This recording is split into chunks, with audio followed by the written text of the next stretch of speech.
দান করেন, আল্লাহ নিজে বলছে যে এটা বহু গুণে বাড়ায় দিবে বান্দাকে। এটা আমি নিজে অনেক প্রমাণ পেয়েছি। তো দান করার ক্ষেত্রে কোনো রকম কার্পণ্যতা করবেন না। আর দান জিনিসটা শুধু টাকা দিয়ে না, কেউ যদি কাউকে কোনো কাজ করে সহযোগিতা করে, এটা একটা দানের পার্টের মধ্যে পড়ে আমি যতটুকু জানি। তো অনেক অনেক ফজিলত অনেক, এটা তো আমি বললাম। জামিয়াতুস সুন্নাহ ও বাইতুন নাজাত বালিকা মাদ্রাসা এতিমখানা, যেটা এই এতিমখানা কর্তৃক আয়োজিত এই পবিত্র ওয়াজ মাহফিলে উপস্থিত হতে পেরে আমি আল্লাহ তাআলা দরবারে শুকরিয়া আদায় করছি। আলহামদুলিল্লাহ। একটি মাদ্রাসা কেবল শিক্ষার স্থান নয়, বরং এটি ইমানদার পরিবার, তাকওয়া ভিত্তিক সমাজ এবং নৈতিক নেতৃত্ব তৈরির সূতিকাঘাত। এখানে আপনাদের সুদ ও জাকাত নিয়ে, সুদ আল্লাহর ঘোষিত যুদ্ধ, শুনবেন, এটা দরকার আছে।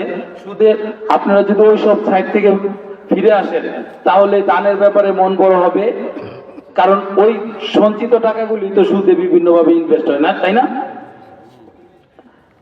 আজ সমাজে যে অশান্তি, দারিদ্র ও বরকতহীনতা লক্ষ্য করা যাচ্ছে, এর অন্যতম প্রধান কারণ হলো সুদ ভিত্তিক অর্থ ব্যবস্থা।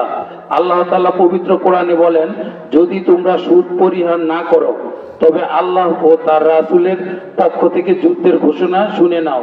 সূরা বাকারাতে 279 নম্বর আয়াত। যে কাজে আল্লাহ নিজে যুদ্ধ ঘোষণা করেন সেই কাজে কখনো শান্তি থাকতে পারে না। আল্লাহ আরো বলেন, যারা সুদ খায় তারা কিয়ামতে দাঁড়াবে সেই ব্যক্তির মতো যাকে শয়তান স্পর্শ করে পাগল করে দিয়েছে। সূরা আল বাকারা 275। সুদ মানুষের হৃদয় কঠিন করে, সহানুভূতি নষ্ট করে এবং সমাজে জুলুম ও বৈষম্য বাড়ায়। সুদ ও সদকার পার্থক্য আল্লাহ তাআলা স্পষ্ট ঘোষণা করেছেন। আল্লাহ সুদকে ধ্বংস করেন এবং সদকাকে বৃদ্ধি করেন। সূরা বাকারাতে 276 নম্বর আয়াতে আছে। সুদে অর্থ বাড়ে চোখে, কিন্তু নষ্ট হয়ে যায় বরকত, প্রশান্তি ও আল্লাহর সন্তুষ্টি। অন্যদিকে সদকা ও যাকাত আল্লাহর কাছে জমা হয় দুনিয়া ও আখিরাত উভয়ের জন্য। সুদের সাথে জড়িত সবাই অপরাধী। রাসূলুল্লাহ সাল্লাল্লাহু আলাইহি সাল্লাম বলেন, সুদখোর, সুদদাতা, সুদের লেখক ও সাক্ষী সবার উপর আল্লাহ তাআলার লানত। সহিহ মুসলিম শরীফ আছে। অতএব সুদের ক্ষেত্রে নিরপেক্ষ থাকার কোনো সুযোগ নেই। সুদ যে ফরম্যাটে হোক না কেন সেটা নিষিদ্ধ, হারাম। আজকের বিশ্বে সুদ ছাড়া অর্থনীতিকে চিন্তা করতে পারে না, অথচ শত শত বছর পৃথিবীর অর্থনীতি পারস্পরিক সহযোগিতা, ব্যবসা, দান, সদকা ও যাকাতের উপর নির্ভরশীল থেকে একটি সুষম অর্থনীতির সমৃদ্ধ সমাজ উপহার দিয়েছিল। ইসলামী অর্থনীতি ইনসাফ ও রহমতের ব্যবস্থা। ইসলাম এমন এক অর্থনৈতিক ব্যবস্থা দিয়েছে যেখানে পরিশ্রম ছাড়া আয় নেই, ঝুঁকি ছাড়া লাভ নেই, শোষণের কোনো সুযোগ নেই। ইসলামী অর্থনীতি চায় মুশারাকা, মুদারাবা, হালাল ব্যবসা ও সামাজিক দায়িত্ববোধ। এটি শুধু মুসলমানের জন্য নয়, বরং সমগ্র মানব জাতির জন্য কল্যাণকর ব্যবস্থা। যাকাত ও দান ইমানের সামাজিক বহিঃপ্রকাশ। সম্মানিত উপস্থিতি, যাকাত ইসলামে কেবল দয়া নয়, এটি ফরজ অধিকার।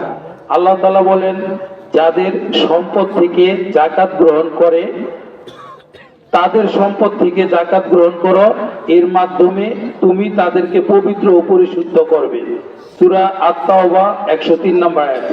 যাকাত সম্পদের মোহ ভাঙে, গরিবের চোখে পানি মুছে, সমাজে হিংসা ও অপরাধ কমায়। সাদকা আল্লাহর গোপন অনুগ্রহের চাবিকাঠি। যাকাত সমাজে দরিদ্র কমায়, অপরাধ হ্রাস করে, ভ্রাতৃত্ব বোধ গড়ে তোলে।